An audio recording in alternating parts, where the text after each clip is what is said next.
yung mga takip. Paano ko nag-isip? Paano naging 7 pieces yun? Kasi yung takip, 3.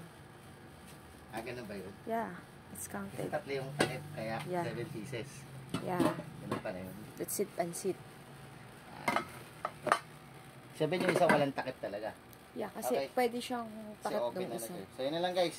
Kung okay naman guys, ang presyo niya, 5,000, around 5,000. 800, 580. Hindi, yung nasa around 5,800 yung regular price niya. Pero, may No, pag regular nakasale- is 7, around 7. Pag nakasale siya, nakuha namin ito ng around 5,400. So, yun na lang guys. Thank you for watching. Bye-bye.